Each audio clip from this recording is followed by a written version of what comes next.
Solo Leveling, Ragnarok. By Dang Du. Chapter 161. The Grave of the Dragons was where the Monarch of Shadows, Sung Jin-woo, had fought a final war against Antares, the Monarch of Destruction and King of Dragons. The war between those powerful forces had been as intense as it had been terrible, and it was Jinwoo's shadow army that had won out in the end.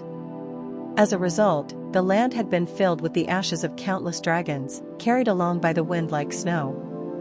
It was into this barren and ruined land that Cha Hain and Sirka had come in order to restore the power of the shadow wyvern Kaisel.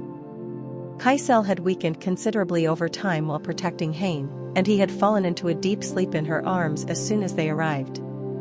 It was a state similar to hibernation. He looked to be simply sleeping, but he was actually absorbing the tiny bits of residual power in the grey dragon ashes.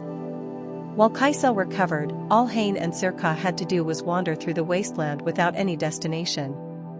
At first, they'd intended to find themselves a place to rest until Kaisel had fully recovered, but when they did this, the wyvern had soon woken up with a great yawn. It was clear he wanted them to stay on the move.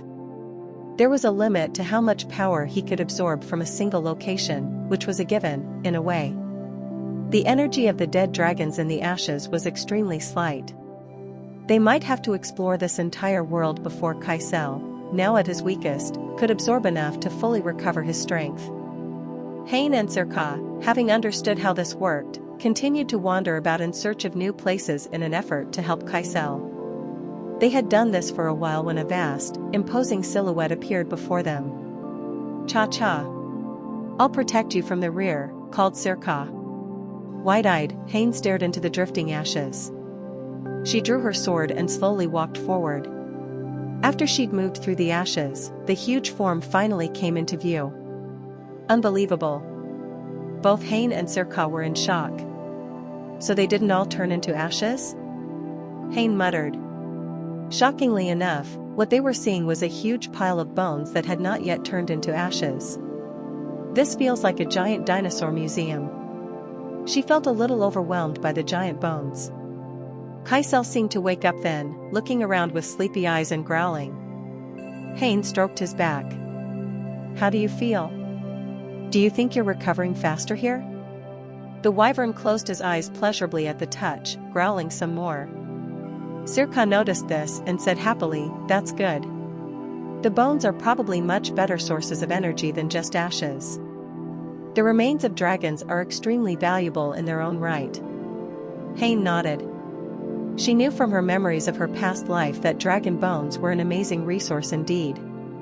They were strong and durable enough to bear the extreme body weights of the dragons, and they were naturally extremely resonant with mana. Yes, this is great, Sirka continued. It'll be a huge help to Suho if we can take all these bones back to Earth and make weapons from them. You're right. They're a bit weathered and old, but if we look closely, I'm sure we'll be able to find pieces that are still intact. Hain was reaching for her necklace so she could access her inventory when she suddenly felt a chill. Get out of the way! Sirka shouted. The sudden hostility they felt caused them to jump in opposite directions at the same time, as if acting on cue. A massive explosion struck the spot they had just been standing in, and the bones near them tumbled down. They hurriedly avoided being hit by the bones as they prepared for battle. I'll cover you. Sirka dashed back, pulling her bowstring taut. Hain drew her sword and lunged forward. She finally saw the individual responsible for the explosion. Karaka. Kirakadra. Hain went wide-eyed. Shockingly enough, they were warriors and sorcerers made of bones. They were not humanoid, however. Sirka, who'd been firing arrows from behind, recognized them and shouted in shock, "They're Spartoi." Spartoi? The Spartoi were a mythical race. Their name meant sown men in Greek, and as it implied, they rose from dragon teeth that had been planted in the ground.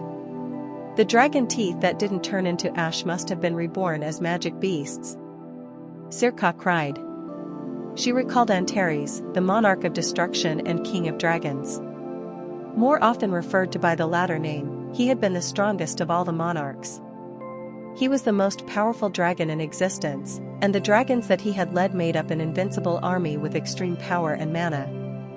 Over the long years that the dragons' bodies had remained in this place, not yet turned to ashes, the power residing in their bones had apparently resulted in the formation of these creatures.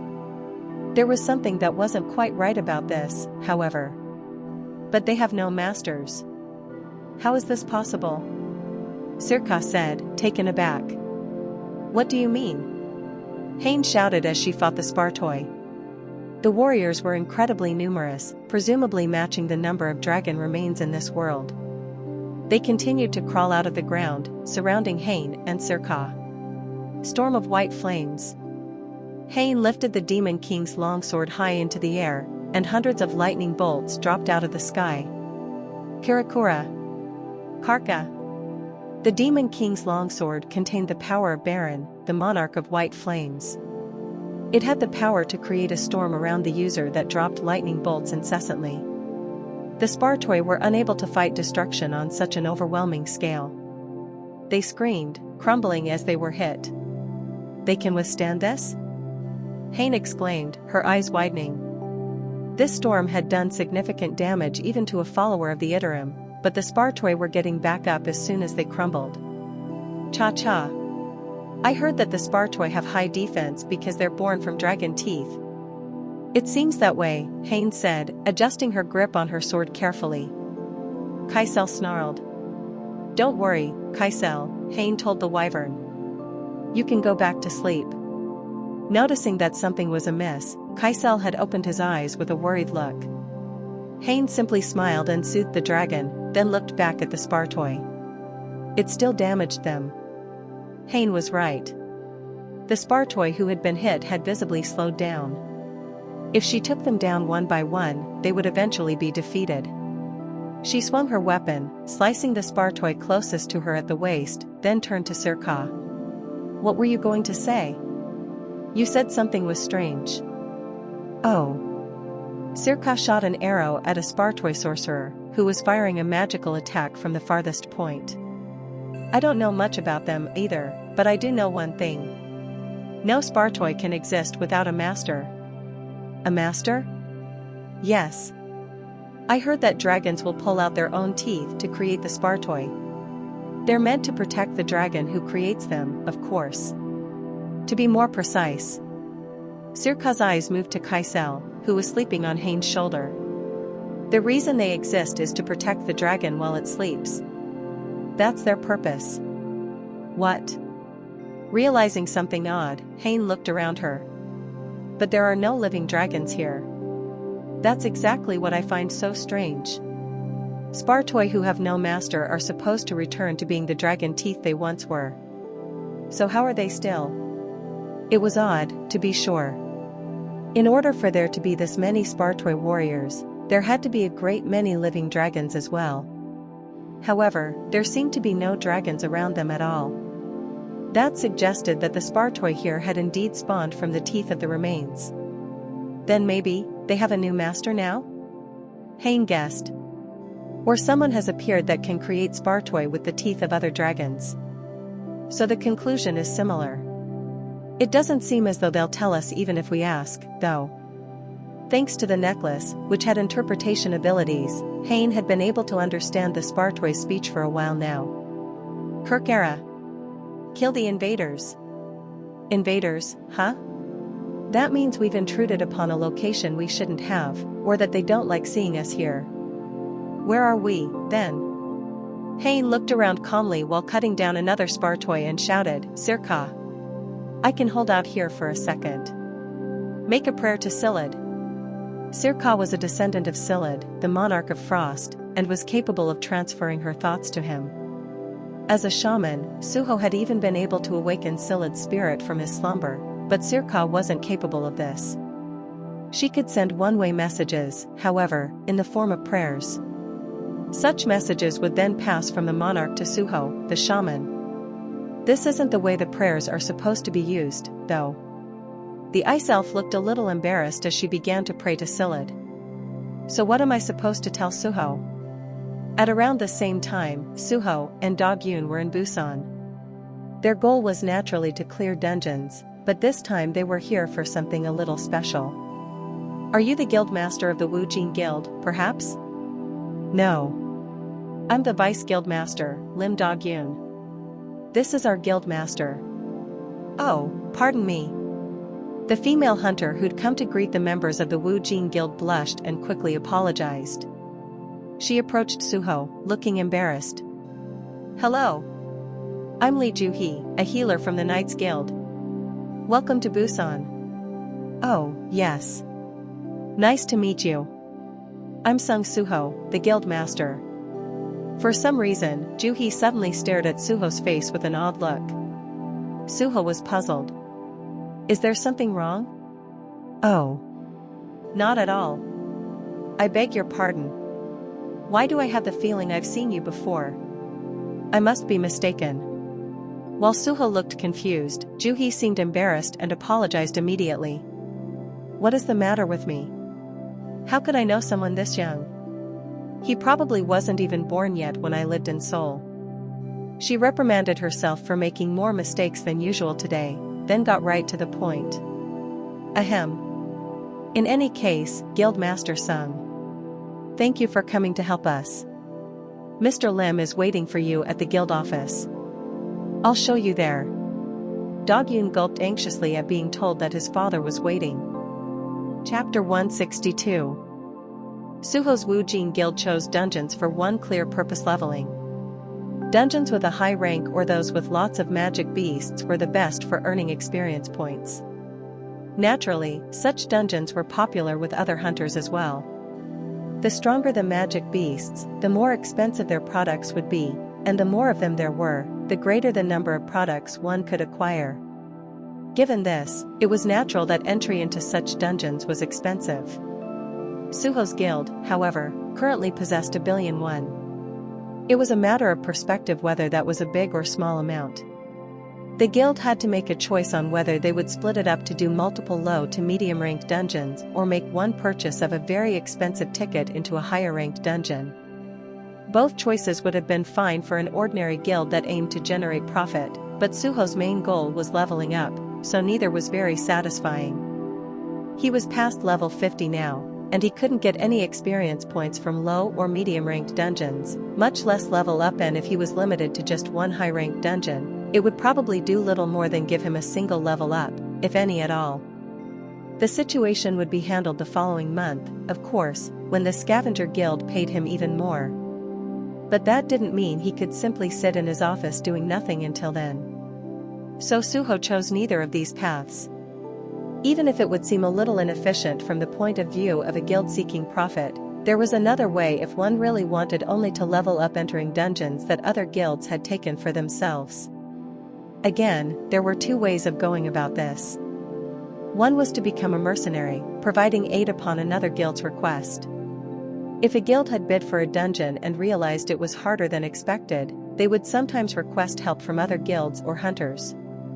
Such cases were very rare, however, since most guilds simply purchased dungeon tickets that suited their level.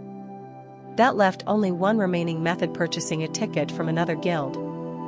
In such a scenario, the sellers usually tacked a fee onto the price of the original bid.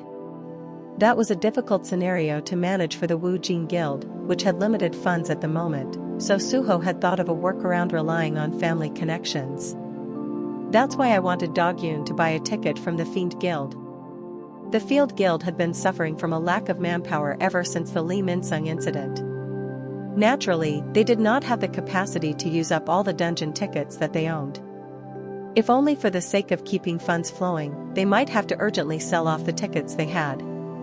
Suho supposed that the guild master's son might be able to get a good price for them. It was a perfect plan. There was one thing he'd failed to take into account, however. I didn't know the guild's finances were so poor. It was true Lim Taejae was broke. The Fiend Guild, once considered the greatest guild in South Korea, had gone rapidly down the path of decline ever since the Lee Min-sung incident. Thanks to the secret funds K had set aside while he was alive and then handed over to Lim Taejae, the guild had at least avoided complete bankruptcy. Even so, the hunters who had cancelled their contracts with the guild and left weren't coming back. The guild's reputation was already lost. In order to return to his roots, as it were, Lim Taejae had decided to take a bold approach. Instead of picking new guild members, he had used the guild's remaining funds to give the faithful members who had stayed a larger salary. It was now a smaller-sized elite guild, just like Suho's Wujing Guild. In any case, Taijiao was in a similar boat to Suho. His guild would be a mercenary band for a while, which would allow them to operate as frugally as possible. Despite the Fiend Guild's greatly tarnished public image, they were immediately welcomed by the industry. Mercenary bands that included S-rank hunters were rare.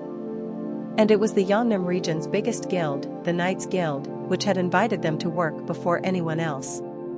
As you know, the Knights Guild currently has the greatest number of A-rank hunters of any guild in the country, B-rank hunter Li Juhi said. She was giving them a rundown on her guild on the way to the office. But we don't have any S-rank hunters at all. We'll run into difficult situations like this one every now and then. That's why we're so grateful to have Mr. Lim as a mercenary. Dog Yun, walking beside Suho, flinched every time Juhi mentioned this father. Suho grinned and patted him on the back. Relax, Dog Yun. We're not going there to fight, are we? Suho said. Alright. Of course. Dog Yun was already feeling very out of place. It was time for the meeting. This is the office. As it happens, they must be having a strategy conference right now, Juhi said. Juhi knocked on the office door and walked inside, and Suho and Dog Yun followed. The hunters who'd been engaged in intense discussion all turned around. What? Why'd they come in all of a sudden? We were in the middle of a meeting. The Knights Guild hunters were about to complain when they recognized Juhi standing next to Suho. The B-rank healer of the Knights Guild had a certain grace about her and was highly regarded within her guild for her cheerful and kind nature. A healer with a great personality was welcome just about everywhere. The citizens of Busan who Juhi had helped, even if no more than just once, had even dubbed her the Angel in White. Such popularity was not simply the result of a good personality, of course. Juhi had previously been a nurse. Not only had she worked at a hospital for a long time prior to her awakening, but she was also skilled at various first aid procedures in addition to her healing skills. That meant that even if she ran out of mana during a battle, she could stay calm and care for the patients, making her quite the professional healer. Ahem. So who is it you brought with you, Ms. Li? One of the Knights Guild hunters asked. This is Mr. Sung Suho, who promised to visit today. He leads the Wujing Guild. Oh. The additional mercenary. The hunters seemed to welcome this news. At the same time, they ran their eyes quickly over Suho and Dog Yun. These hunters were the leaders of the Knights Guild, and they had gathered here to deal with an emergency that had befallen Houndy, a coastal district of Busan. Any skilled hunters were welcome, though that was not so much the case if a hunter's skill had not been proven for certain. The Wujing Guild, one Knights Guild hunter thought. I heard they're a newly created guild. And they're small, too. They only have 3 members, including the guild master. Such unproven guilds would never be accepted as mercenaries under the usual circumstances. In emergencies like this one, unskilled individuals would only get in the way and even cause huge accidents. The issue was that it was none other than Lim Taijiao who had recommended the Wujing Guild. Though he was a mercenary, he was also an S-rank hunter, something that the Knights Guild didn't have. Taijiao was the core member and de facto leader of this emergency operation, and his influence was massive. Even so, if Lim Taijiao recommended them, there must be more to them than meets the eye. They have so few members. Maybe they focus more on buffs or healers.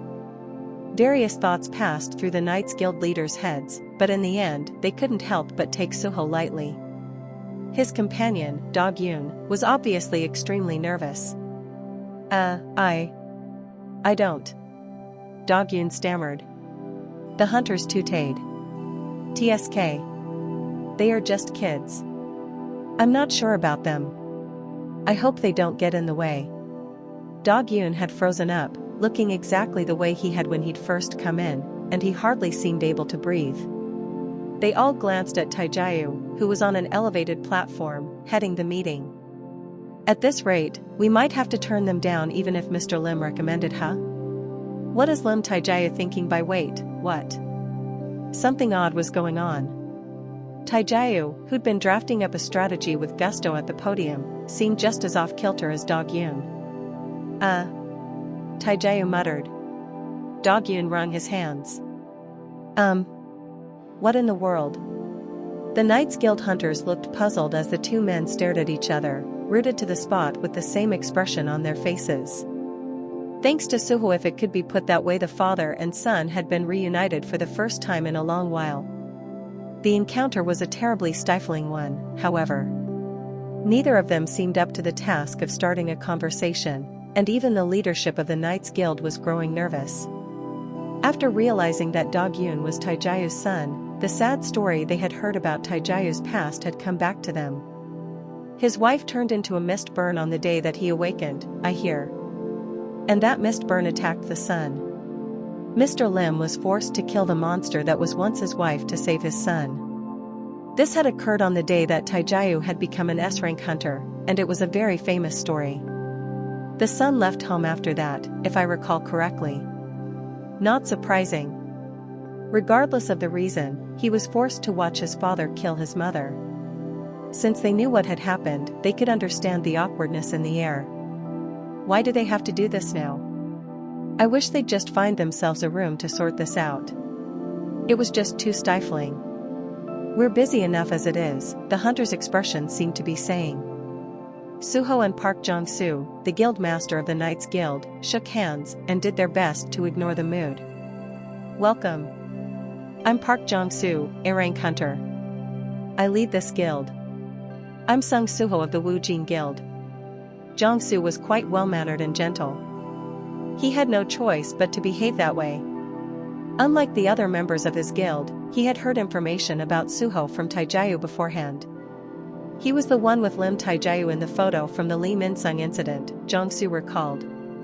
The drone image had been too grainy to make out the face of the mysterious individual, but many guilds had been eager to discover the identity of the new, promising hunter they had heard of. However, it seemed that he'd shown up at the Knights Guild of his own accord. This was an opportunity. If Taijayu was right, and he really would grow into an incredibly talented hunter later on, there was nothing to lose from starting off on the right foot now. Park Jong-soo smiled pleasantly and pulled out a chair for Suho. Now, Mr. Sung. Please have a seat. We have an urgent situation, so we can converse a little more in depth after the meeting is over. The meeting soon resumed. In the end, Taijayu didn't even get to speak properly with Dog Yun before going back up to the podium. Meanwhile, Dog Yun sat down beside Suho, watching his father as his eyes slowly grew calmer. Chapter 163. Houndy Beach, Busan, was a beautiful beach where people gathered in droves every summer season. It was relatively recently that something odd had surfaced about the place. The Knights Guild, the biggest guild in the Yeongnam region, received reports that people kept disappearing on the beach and set out to patrol the entire length of it. It was then they discovered it. Skeletons, Lim Taijayu said as the leaders of the Knights Guild went silent. More regions are now reporting skeleton sightings. As a live video played, they watched countless skeletal soldiers crawling out of hiding. The hunters of the guild were killing them.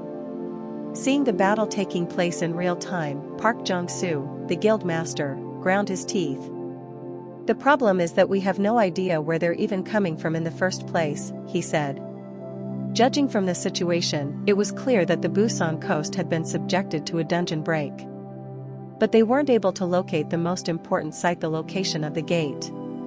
Judging from the way the skeletons are multiplying without end, it seems certain that there is a necromancer-type monster that keeps on summoning them. Assuming that this monster is the boss, we can surmise that it will be located at the very rear, most likely inside the gate or near it. The other guild leaders finally began to speak, letting their words tumble out one after the other. And so we're doing our best to find this gate. But we can't seem to detect it anywhere. We're even considering the possibility that the gate is inside the ocean. That can't be possible. Gates have never spawned in the sea. It's only been 2 years since the Great Cataclysm. We can hardly say we've seen all there is to see. Gates were dimensional breaches that connected Earth to outer worlds. This mysterious phenomenon occurred randomly, and at just about any location. For some reason, however, no gate had ever been detected in the ever-turbulent ocean. The reason was unknown, but this was a very good thing for the human race. Its future would be dire indeed should it lose control of its oceans. But nobody could be complacent. Just as no one had foreseen the great cataclysm of 2 years ago, there was no telling what other shocking changes awaited the world. The final guild leader's comment had pointed out this very fact. "Enough," Taijayu said, and the leaders instantly stopped shouting at each other. The leadership group of the Knights Guild were all A-rank hunters. While there might have been differences among them in strength, they were all hunters of the same rank and had equal right to speak. But for the same reason, Taijayu, the only S-rank hunter present, had more say here than anyone else. After silence fell, he spoke again. "I agree that we must consider all possibilities. But there is a limit to the manpower that we can deploy. If the gate had really spawned in the ocean, it wasn't a problem that was solvable by the people currently in this room." If thinking about it would provide no answer, Taijayu believed it would be a better idea to simply put the issue aside. "We are first going to form investigative groups under the assumption that the gate is somewhere on the beach," he said. His eyes moved over to Suho.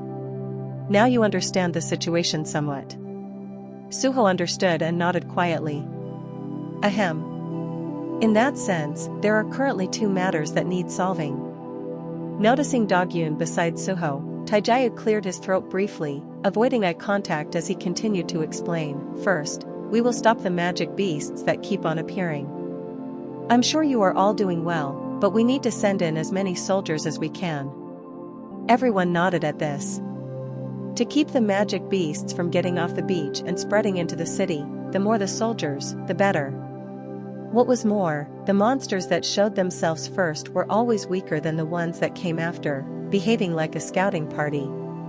In other words, given how dungeon breaks worked, only skeletons were appearing at the moment, but it was likely that more and more dangerous magic beasts might appear later. If only to prepare for this, they needed to station men in adequate numbers. "And second," Taijayu continued, "we will find the location of the gate in the meantime. This role requires moving among these creatures and searching about. We only need a small team of elites, with me in the lead." Jiangsu raised his hand at this. "Do you have a standard for choosing the members of this team?" "Yes. Since the goal is to search and locate, I will choose those who are confident in their speed, rather than selecting them based upon their fighting ability." "Speed?" The moment Dogyun heard this, his eyes flew open. When volunteers were asked to raise their hands to join the search team, he threw his arm in the air. Taijayu flinched, but he soon calmly continued, "Oh, there is one thing I neglected to mention. The gate search team must consist of B-rank hunters or higher. It's very dangerous since chances are high that we will suddenly encounter a boss monster." Dogyun had no intention of lowering his hand, even after hearing this. "If it's speed, I'm confident," he thought. He was very skilled at running away, after all. Noticing the determined look in Dogyun's eyes, Taijayu looked pleadingly at Suho. Suho only grinned and raised his hand as well. "We are not B-rank, but the Wu Jing Guild will also join this party," he stated. "Fine, then." Taijayu was forced to nod, a troubled look on his face. He had brought Suho here in the first place to have him join the search team.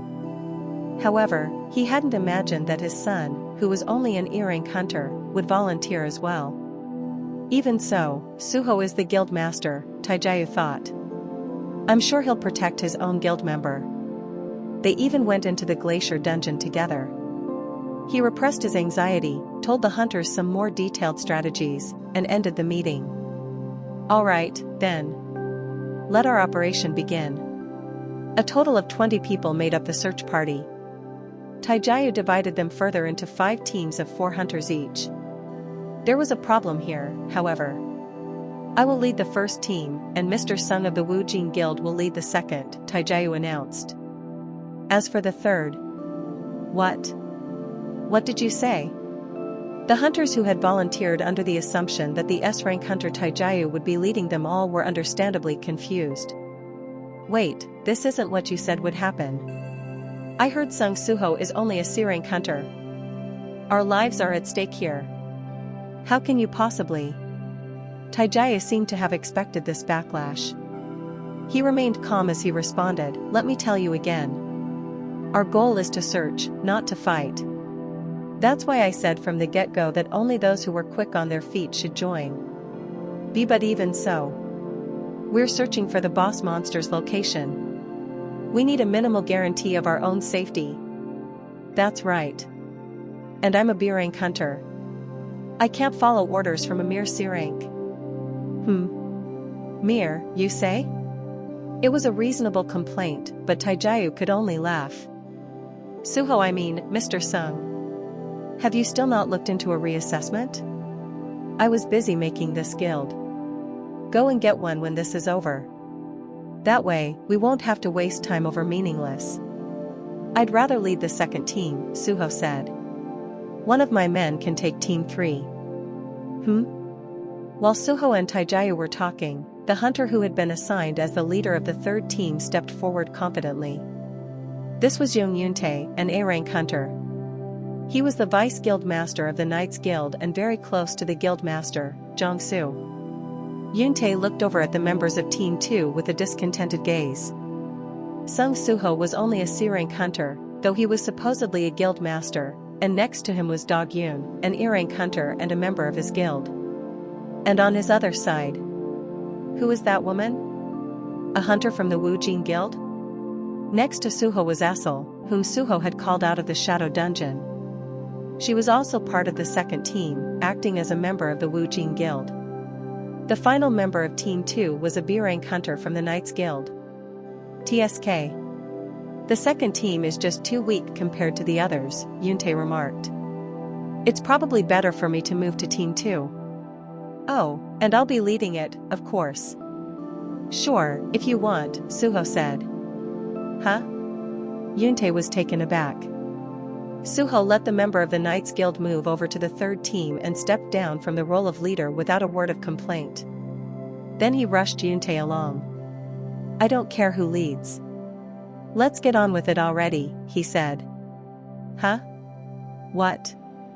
Yuntae thought this was rather odd, but the members of Team 2 had been decided. Moments later, the teams arrived at Houndy, and Taijayu gave the final instructions. Each team will head to the designated area.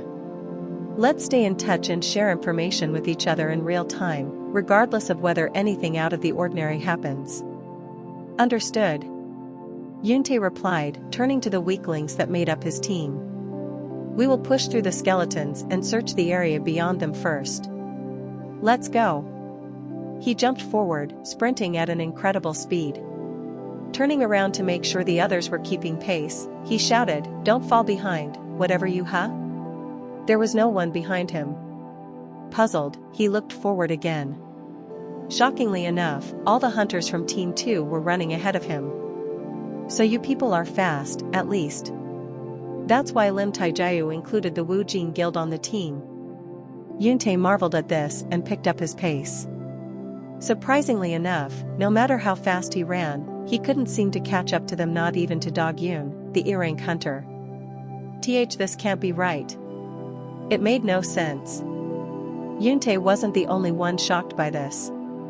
Even Taijayu, who had been watching the second team with worried eyes, could not hide his surprise. Yuntae pulled himself together quickly and began to chase after the other hunters on his team. Wait. There are too many skeletons in that direction. I'll have to go with you if you don't want to get hurt. Perfect.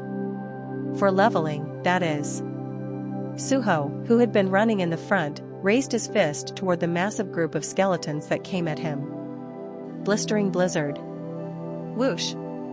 A powerful cold wind began to blow, enveloping the skeletons coming at Suho. After the snow-laden wind moved past the wizened skeletons, the ocean waves washed over them. Then, the waves froze as well. Scyllid opens his eyes.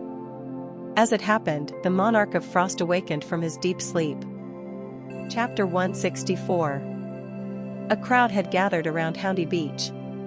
It consisted of citizens who'd come out to watch the unexpected emergence of hordes of undead, as well as teams of journalists. Don't step beyond this line, please. I told you, it's dangerous. The employees of the Busan branch of the Hunters Association, as well as the police, who had been asked to help maintain order, were doing their best to keep the citizens at bay. Their attempts did not seem to help at all, however. Dangerous, my ass. An S-rank hunter came from Seoul. We need to see him. Hunter had become the most popular and sought-after job title since the Great Cataclysm. Dangerous situations were not actually that common, provided one chose a dungeon that suited their level, but the potential monetary rewards were huge. It was only natural that everyone would want to become a hunter themselves. As for S-rank hunters, who were rare even on a global scale, were sometimes as popular as celebrities. Therefore, when a dungeon break occurred out in the open like this, citizen reactions were divided into two types: either they took refuge far away or came over to have a look. Most chose the former, but there were a surprising number of people who came to see the break for themselves despite the dangers. And these onlookers came in many kinds. Oh, hello, viewers. Are you seeing this? I'm risking my life to show you these skeletons. Look, you've probably never seen one outside of a movie theater.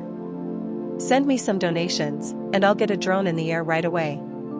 Viewers. The Guildmaster of the Fiend Guild, Lim Taejae, has come out to provide assistance. There's no way you can miss this. Am I right? Thank you for the subs. Many of these citizens were actually streamers who liked to call themselves citizen journalists. Some even brought expensive drone cameras and relayed the battles as they happened live. In many cases, they would put themselves at risk by doing bolder things as they sought greater and greater donations. Sir. A female employee of the association who'd been dealing with the crowd until now looked deeply chagrined. Do we have to do this every time a gate appears? Her direct superior was massaging the space between his eyes, also looking tired. What else can we do? This is the biggest dungeon break ever seen in Busan, I hear. He glanced behind him, the fatigue in his eye growing worse. If the gate had been located early, the situation would not have gotten so out of hand. The location is a beach, of all places.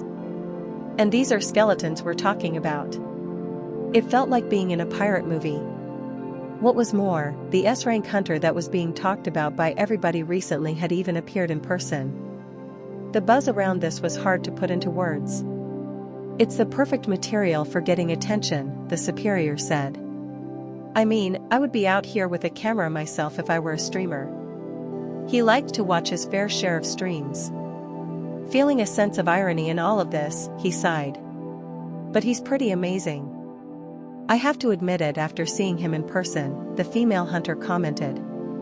Who? Lim Taejae? Yes. There's something different about him, just as you'd expect. I saw him earlier firing 10 mana arrows all at once, and they all hit his target. Well, controversies aside, he is an S-rank hunter. Despite the superior's dismissive tone, he had also been following Taejae with his eyes, marveling a little bit every time he did something. From what he heard, Taejae had been sent in to search for the gate, rather than to fight. That was why he wasn't just shooting arrows from a safe location like he usually did, but was instead relying on his dexterity to flit between the skeletons and track down the gate. Only when the monsters sometimes surrounded him did he fire his arrows to clear the way. In the eyes of the civilians, Taejae was continually just a second away from danger, which only made these streamers even more excited. My God! Did you see that, people? He kills every time he shoots. That's Lim Taejae for you. You know what, guys? The Fiend Guild might have been ruined, but their guild master is still the country's best archer. Bing! Bing! Donation chimes rang out from the streamer's live feeds. 100,001 for every 10 kills Lim Taejae makes. 500,001 for every 100 kills Lim Taejae makes. That's what I'm talking about. Thanks for the donation.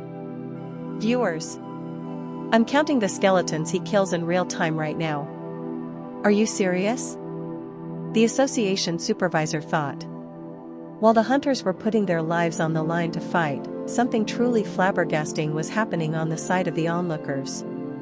The spectators streaming this incident were receiving incredible amounts of donations, proportional to the number of magic beasts that were dying. It hadn't even been a minute since the exploratory team that included Taijayu was deployed to the site. Well, how can they not be out here to watch? Even I would do the same in their shoes. As the saying goes, one man sows, and another reaps. Of course, in the real world, the sowers, that is, the hunters who put in the effort, made far more than streamers ever could. So there was no need to criticize anybody. I guess you could call this a creative economy of sorts, the supervisor mused. In any case, as an association employee, all I want is for everyone to be safe, huh? Then something strange happened. A cold wind was suddenly blowing. People who had been focused on Taijayu suddenly turned in the same direction, their eyes going wide. What is that? The teams, including Taijayu, had split up in various directions. These teams included an A-rank hunter who was also well known as the Vice Guild Master of the Knights Guild, as well as various hunters from Busan. There were a few people among them that seemed to be totally new to the area. And as soon as one of these new hunters, who was leading the party, held out his hand, the entire beach suddenly froze over. The crowd was shocked into silence. The skeletons who had been emerging out of the sand like so many ants, along with the crashing waves behind them, had all frozen in place. It was a marvelous sight, rendering those who saw it completely still, like they'd been turned to ice, too. Who the hell is that? Gee guys. Does anyone recognize that hunter? Shocked voices could soon be heard from various directions, and shouts suddenly echoed across the entire beach. I'll look him up right now. Who applied to be in the exploratory teams? I'm making a call right now, sir. Even the reporters from various broadcasting stations began to request information from the Knights Guild. Meanwhile, the Boulder streamers grabbed the association employees who were keeping people out. They began to beg for information. Who is that hunter? Please. Share some information with me. That was just a snowstorm, right? I hear it's a spell that only a select few can use, even among the high-ranked magic-using hunters. From what I hear, a massive amount of mana is needed to use a spell as powerful as that. Who in the world? Another donation alert sounded. 1,000,001 if you can be the first to find out who he is. Whoa. I'll share the donation with you. Someone, please tell me. Stop right there. You can't go beyond this line. Please stay within the safety line. People were nearly losing their minds, but this reaction was very natural indeed. None of them had ever seen an area of effect spell that could change the temperature of a set region like that. The sky was clear, but a blizzard had come out of nowhere to freeze hundreds of skeletons at once. I've never heard of a hunter like that before. I've got it, someone shouted, and heads turned toward them all at once. A streamer who happened to have a friend in the Knights Guild was holding up his phone like a trophy and shouting confidently, "It's the Wu Jin Guild." He's Sung Suho, the guild master. The Wu Jin Guild? I haven't heard of them before. Is it a new guild? Now that people had found out, they were actually even more confused. They had no information about this Wu Jin Guild. Some of them, however, had a good memory. Wait. Sung Suho? They urgently looked up internet articles they had seen before and soon found what they'd been after. Sung Suho. He's the one who handled the Lee Min-sung incident. What? Damn, you're right. There's a photo of him next to Baek Miho and Lim Taijayu. The collective intelligence of the crowd was nothing less than impressive. They'd figured out who he was in no time at all after just seeing him use a skill. Just as planned. Suho was smiling faintly as he listened to the ruckus from afar.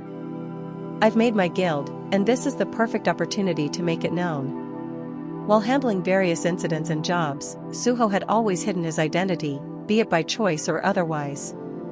His goal had been to prevent the followers of Itarim, who were no doubt hiding somewhere and waiting to strike, from seeing him using his shadow ability. But it did not matter at all if he gained some attention while using skills that had nothing to do with the shadows. In fact, this is a good thing. The Wu Jing Guild gathering publicity was very important to Suho's plans. He had created this guild in the first place in order to level up. One needed a guild to gain access to harder dungeons, where he could level up more. Entry to dungeons could be bought if one had the funds, and he would get more money next month from the scavenger guild. He might not actually need publicity for his guild in such a situation. But there was another reason he wanted it: North Korea. In order to go to North Korea, a guild has to be famous.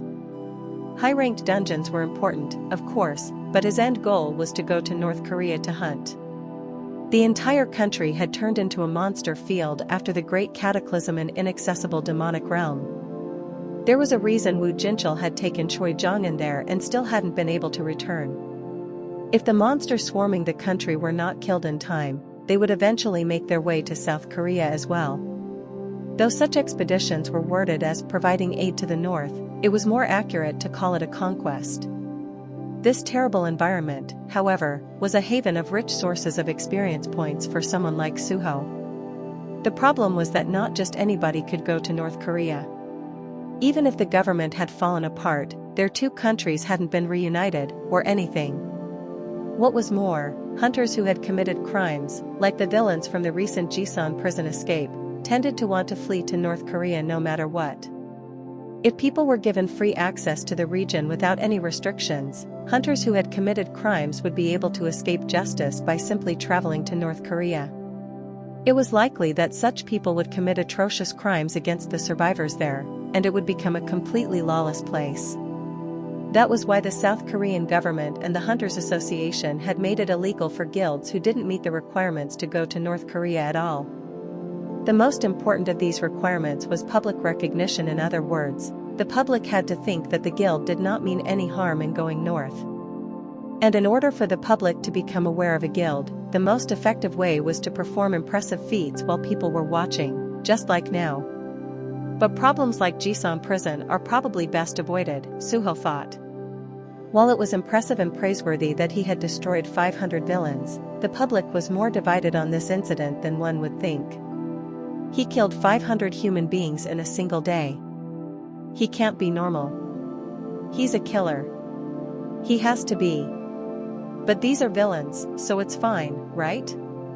Right now, of course, the White Tiger Guild was forcibly preventing information about Jisan prison from leaking, but if that information was exposed to the public first, Suho would be put in a difficult situation. He wanted to go north, after all. And so he'd chosen to do this instead, jumping in among the skeletons as a member of the exploratory team and revealing his power in full. Damn it. I sent you to find the gate, not massacre the skeletons. Taijiu was taken aback by Suho's impressive debut as the head of the Wu Jing Guild. I didn't know he had a skill like that. Did Thomas Andre give him a skill runestone or something after Suho followed him? The sight was simply absurd. A frigid blizzard was blowing at Houndy, and as Suho ran forward through the center of the beach, a path of white ice paved the ground in front of him like a red carpet. Around him were skeletons that had been frozen stiff like statues. Taijiu almost became curious as to what people would start calling him. Everyone was seeing this live. Then Suho's relentless charge forward stopped short. He was listening to Silid. Silid listens to Sirka's prayers. Chapter 165. O Silid, the monarch of frost and the king of the snow folk. I, Sirka, your descendant, pray to you in desperate need.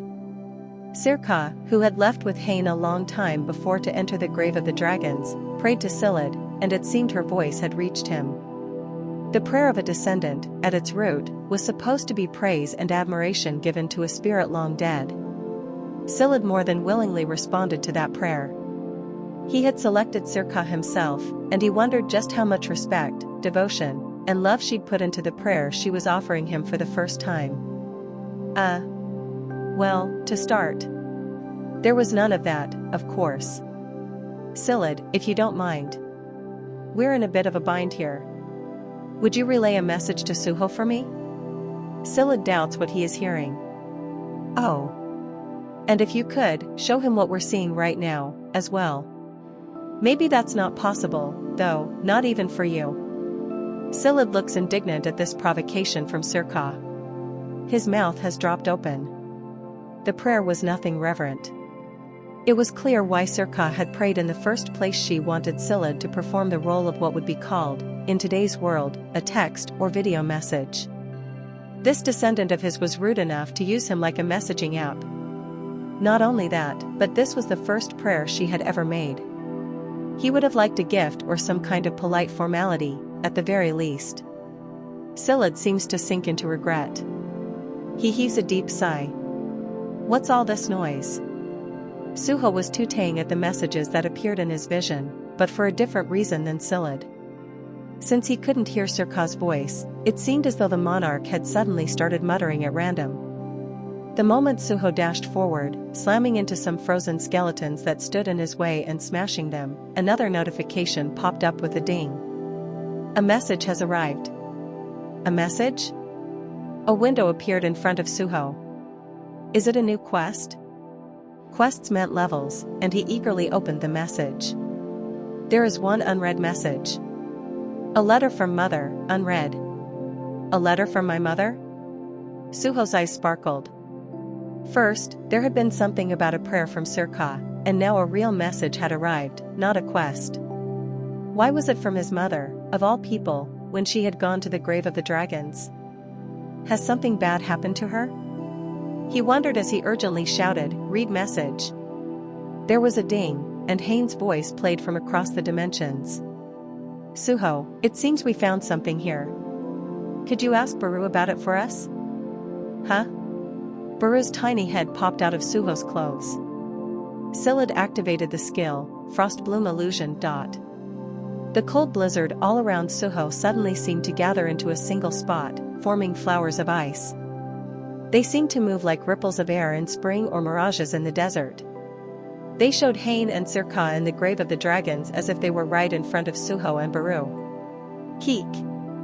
Baru screeched in shock, and their eyes widened. The vision seemed to zoom out, showing the general surroundings that Hane and Sirka had found themselves in. The bones of enormous dragons rose out of the ground like monuments or perhaps pillars. Sirka and Suho's mother were surrounded by Spartoi who were attacking them. My God! Those are Spartoi! Baru cried. He didn't seem to be able to believe his eyes. Young monarch, this means trouble. Realizing immediately why Hane had wanted to show them this scene, he explained, they are born from the teeth of dragons. The moment the owner of the teeth dies, they die as well. So how? Wait. Does that mean there are a lot of dragons alive in that place? Suho asked. No, that's impossible.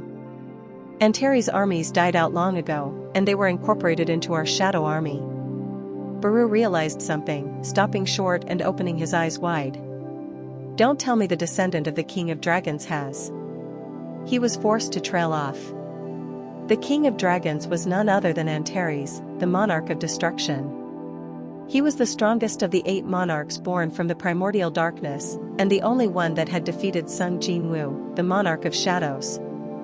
Antares had been the true embodiment of destruction, one willing to give up his own life in order to wage war filled with blood, screaming, madness, and annihilation. That was why Jinwoo had been so thorough about attacking his army, and not a single dragon that encountered the shadow army had survived. He was merciless because he had feared a descendant of the King of Dragons might appear anew someday. So how could a descendant have appeared? Baru couldn't believe what was happening right now. And yet the swarming Spartoi were proof. Realizing the gravity of the situation, Suho said quickly, Silid. Please tell my mother to get out of there as soon as.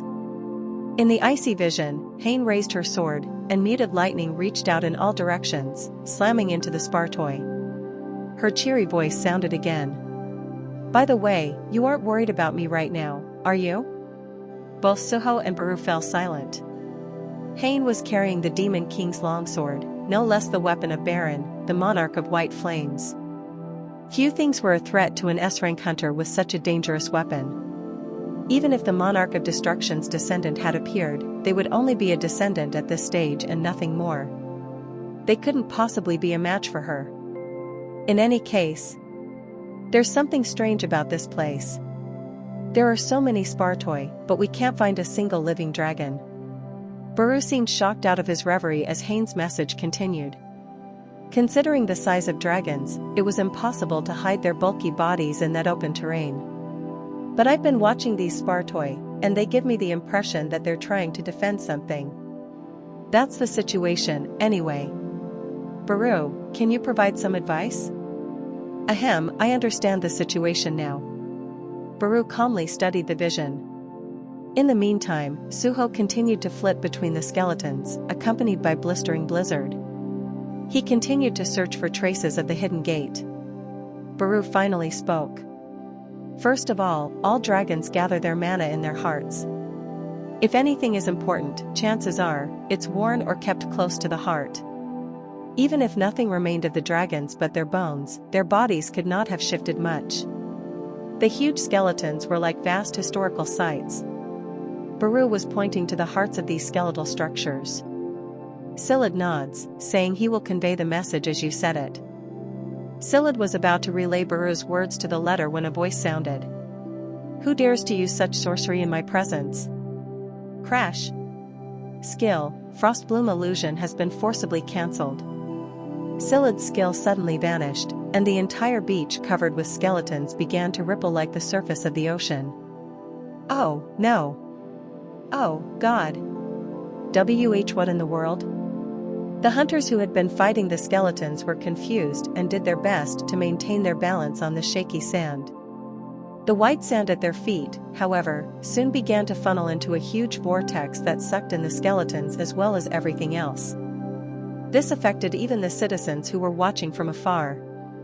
Viewers. Something strange is happening right now. Oh, no. A streamer who had gotten too close to the restricted region, distracted as he controlled a drone, was unable to run away. His legs were sinking into the moving sand. Save me. The more he struggled, however, the faster his body was sucked underneath. I'm going to die. His entire life had been one of bravado. Death had never entered his mind even once, but now it cast its shadow over him. Suddenly, someone's hand grabbed his collar forcefully and plucked him out. Oof. He inhaled sharply, struggling to recover his balance as he found himself on solid ground again. Instinctively, he turned to the person who had saved him. Thank you, kind stranger. Whoa. Before he could finish, his body was tossed out of the sand entirely. Someone catch him.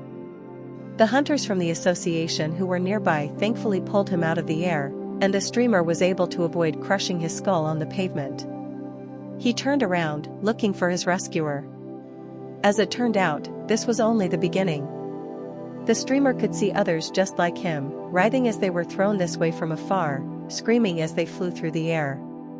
Looking past the association hunters, who were only just barely managing to catch them, he saw the person responsible for their rescue. Sung Suho. It was the guildmaster of the Wu Jing Guild, the same person who had caused a blizzard to appear out of nowhere. That wasn't all, however. There was a guild member with him who was also impressive. Dog-Yun. Suho shouted. Sure thing. Leave the rescue to me. Surprisingly, Dog-Yun had evaded the sinking sand faster than any other hunter and was already pulling people from the beach. His dexterous legs refused to lose balance even atop the chaotically moving sand, and he was rescuing even hunters of a higher rank than himself. I mean, he really is unmatched when it comes to running, Suho thought. He didn't even want to imagine what kind of torture that was to say, training Amit had subjected him to. But as a result, Suho was able to focus solely on fighting amid the pandemonium that had broken loose around him. A vortex of sand was no problem for someone like him. Iron body technique. Unlike usual, he applied the technique to his two legs as he ran toward the center of the sand funnel. Young monarch. Yes? Suho replied to Baru, his eyes shining intensely. He sensed a familiar energy coming from the direction he was heading. This was an illusion, a type of ability most used by an evil race from arcane worlds. It's a demonic spirit, Baru said. Silid frowns at his spell being broken. While Silid seemed unhappy about this, it seemed that the monarch's spell had provoked the demonic spirit out of hiding.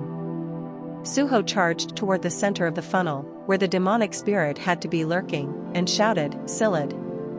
Tell my mother what Baru said." Silid had already done so, however.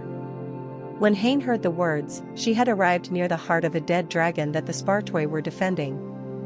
"What in the world are these?" she murmured as she and Sirka looked at countless eggs gathered there. Sirka groaned. "They're dragon eggs."